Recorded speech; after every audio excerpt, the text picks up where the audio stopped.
वानर कुंभकर्ण पर बड़े बड़े वृक्ष और शिलाएं फेंकते तो कुंभकर्ण पर उसका जरा सा भी प्रभाव न पड़ता। क्रोध से भरा कुंभकर्ण वानरों को रौंदने लगा। भागते हुए वानरों को अंगद ने बड़ी कठिनाई से रोका। हनुमान ने कुंभकर्ण का सामना किया और एक भारी शिला उस पर फेंककर उसे हिला दिया। कुंभकर्ण ने अपने त्रिशूल से हनुमान पर वार किया और उन्हें घायल कर दिया। वानर सेना में हलचल मच गई। वह पहाड़ सा राक्षस सभी को रौंदता हुआ आगे बढ़ने लगा। अंगद ने आगे बढ़कर कुंभकर्ण पर आक्रमण किया। उन्होंने उसकी छाती पर मुक्के से प्रहार किया। क्षण भर के लिए कुंभकर्ण बेसुध सा हो गया, परंतु तत्काल ही उसने संभलकर बड़ी आसानी से अंगद और सुग्रीव को अपने मुगदर के वार से बेहोश कर दिया। मुगदर होता है जो पहलवान लोग एक बड़ा सा लठ उठाते हैं ना, बड़ा सा डंडा, जिससे वो घुमा घुमा कर अपने बाजुओं की वर्जिश करते हैं, तो उसे मुगदर कहते हैं। ये पहलवानों के पास अक्सर होता है, डंडे को आगे पीछे करके घुमाते रहते हैं। जैसे वो ओखली में पीसने वाला डंडा होता है ना, लंबा सा, वैसा सा दिखाई देता है मुगदर। तो मुगदर के वार से बेहोश कर दिया। वह सुग्रीव को बगल में दबाकर लंका की ओर चल दिया। होश में आने पर सुग्रीव ने अपने नाखूनों से कुंभकर्ण की छाती फाड़ दी। कुंभकर्ण ने क्रोधित होकर सुग्रीव को धरती पर पटक दिया। सुग्रीव ने किसी तरह भागकर अपनी जान बचाई। बड़े बड़े वानर योद्धाओं की ये दशा देखकर लक्ष्मण कुंभकर्ण से युद्ध करने लगे। लक्ष्मण ने उस पर तीखे बाणों की बौछार कर दी।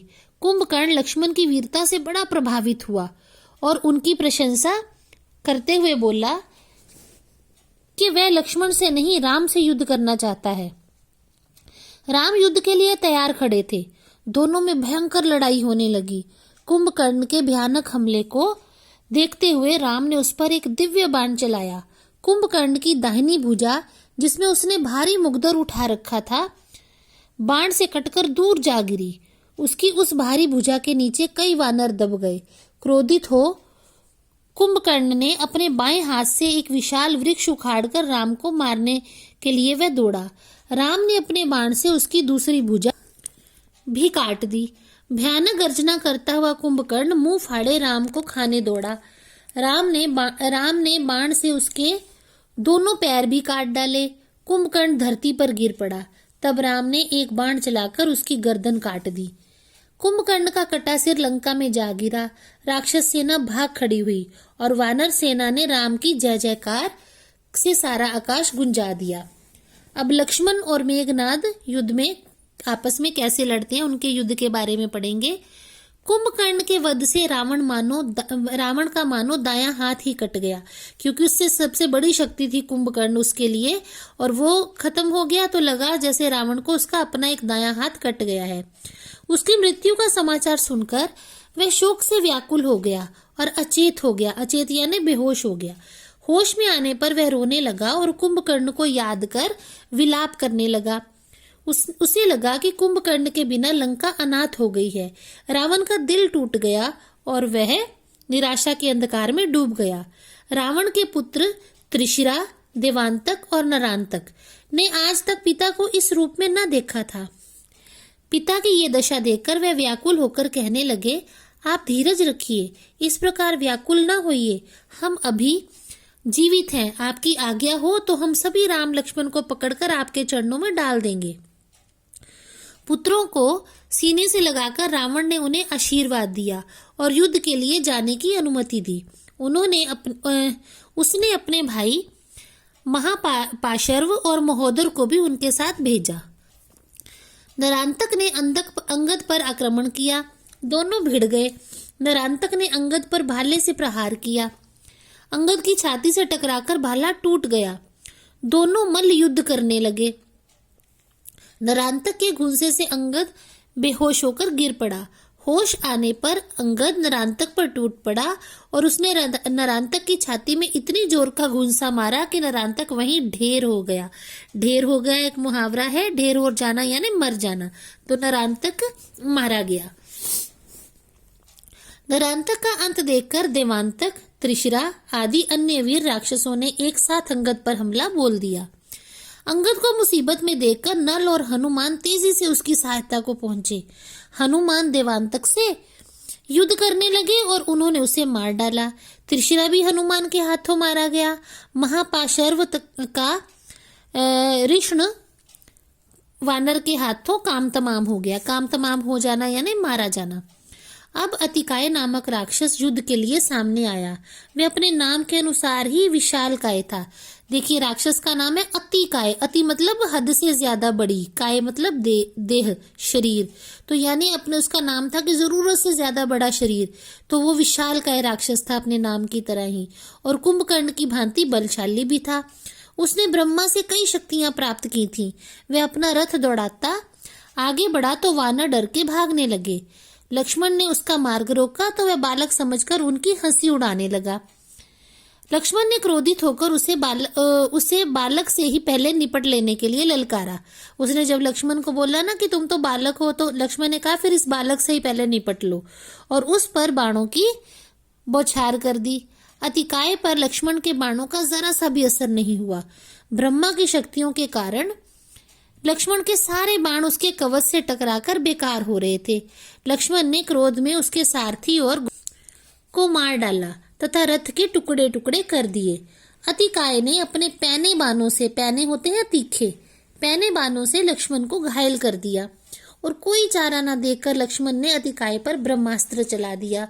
ब्रह्मास्त्र लगते ही अतिकाय का सिर कटकर दूर जा गिरा। भयभीत राक्षस सेना लंका के भीतर की ओर भाग खड़ी हुई। वानर सेना लक्ष्मण की जय जयकार करने लगी। पुत्रों और बंधु बांधवों का अंत देखकर रावण पूरी तरह टूट गया। अब उसे पछतावा होने लगा कि उसने विभीषण और मंदोदरी की सलाह क्यों नहीं मानी। उसे अब अपनी पराजय साफ दिखाई दे रही थी। निराशा में डूबे रावण के मन में संसार के प्रति कोई मोह और आकर्षण न रहा। अब उसकी आंखें खुली। आंखें खुली मतलब उसे बुद्धि आ गई। यहाँ आंखें खुलने का मतलब ये नहीं है कि नींद से जागना। आंखें खुलना एक मुहावरा है जिसका अर्थ होता है अक्ल आ जाना। अब उसे अक्ल आ गई थी कि उसे राज्य की कामना नहीं, ना तो उसे राज्य की कामना रही, ना ही सीता से आसक्ति। आसक्ति मतलब स्नेह। हतोत्साहित होकर, हतोत्साहित मतलब जिसका उत्साह खत्म हो गया हो, रावण चिंता के सागर में डूब गया। रावण को शोकमग्न देखकर उसका पुत्र मेघनाद उसे समझाने लगा और हौसला देते हुए बोला, पिताजी, मेरे रहते आप चिंता क्यों करते हैं? मैं शीघ्र ही राम लक्ष्मण को मार दूंगा। मेघनाद की शक्ति से रावण अच्छी तरह परिचित था। उसकी बातों से वह कुछ आश्वस्त हुआ। आश्वस्त मतलब उसे कुछ हौसला हुआ। उसने सैनिकों को संगठित होने का आदेश दिया, नगर के द्वारों की सुरक्षा बढ़ाने के आदेश दिए और मेघनाद को युद्ध के लिए विदा कर दिया। मेघनाद को युद्ध क्षेत्र में देख लक्ष्मण भी श्री राम की आज्ञा पाकर वानरों के साथ हाथों में धनुष बांध लिए क्रुद्ध होकर उससे युद्ध करने लगे। दोनों के बीच घमासान युद्ध होने लगा। मेघनाद मायावी था। मायावी मतलब इच्छाधारी था। वो कोई भी रूप बदल लेता था, अदृश्य भी हो जाता था।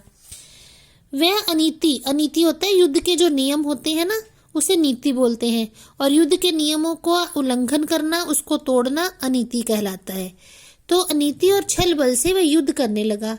तब लक्ष्मण भी अत्यंत क्रोधित हो उठे और उसके रथ और सारथी पर बाणों की वर्षा कर दी। इससे खिसियाकर मतलब परेशान होकर और मन ही मन हार की कल्पना से घबराकर मेघनाद ने लक्ष्मण पर वीर घातिनी शक्ति चला दी। कौन सी शक्ति चलाई मेघनाद ने? वीर घातिनी, यानी वीरों का घात करने वाली शक्ति, वीरों को मारने वाली शक्ति। मेघनाद द्वारा चलाए गए शक्ति बाण से लक्ष्मण मूर्छित होकर पृथ्वी पर गिर पड़े।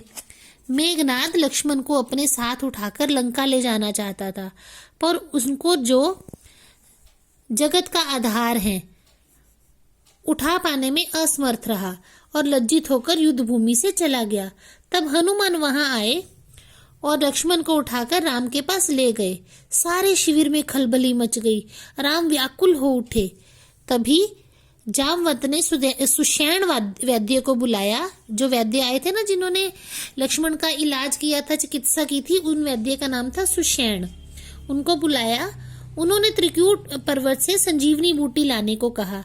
जामवंत के कहने पर हनुमान संजीवनी बूटी लाने को तैयार हो गए, पर हनुमान जी ने पूछा कि वह संजीवनी बूटी को पहचानेंगे कैसे। जामवंत ने कहा कि वे उसे उसकी चमक से ही उसे पहचान जाएंगे। पवन पुत्र हनुमान तत्काल हिमालय की ओर उड़ चले और कैलाश शिखर पर जा पहुंचे। वहां उन्हें बहुत सारी बूटियां ही चमकती दिखाई दी। वे जामवंत द्वारा बताई गई औषधि को पहचान न सके। आखिरकार उन्होंने पर्वत शिखर को ही उखाड़ लिया और त्रिकूट पर्वत पर वापस आ गए। औषधि द्वारा लक्ष्मण का उपचार किया गया, जिससे वे शीघ्र ही स्वस्थ हो गए और अन्य घायल वानर भी औषधियों के प्रभाव से स्वस्थ हो गए। वे एक नए जोश और उत्साह से भर उठे। तो आज हमने यहाँ तक पढ़ा कि हनुमान ने किस तरह संजीवनी बूटी लाई और लक्ष्मण का उपचार किया और लक्ष्मण जीवित हो उठे और सब में उत्साह भर गया। बाकी का कार्य हम कल करेंगे।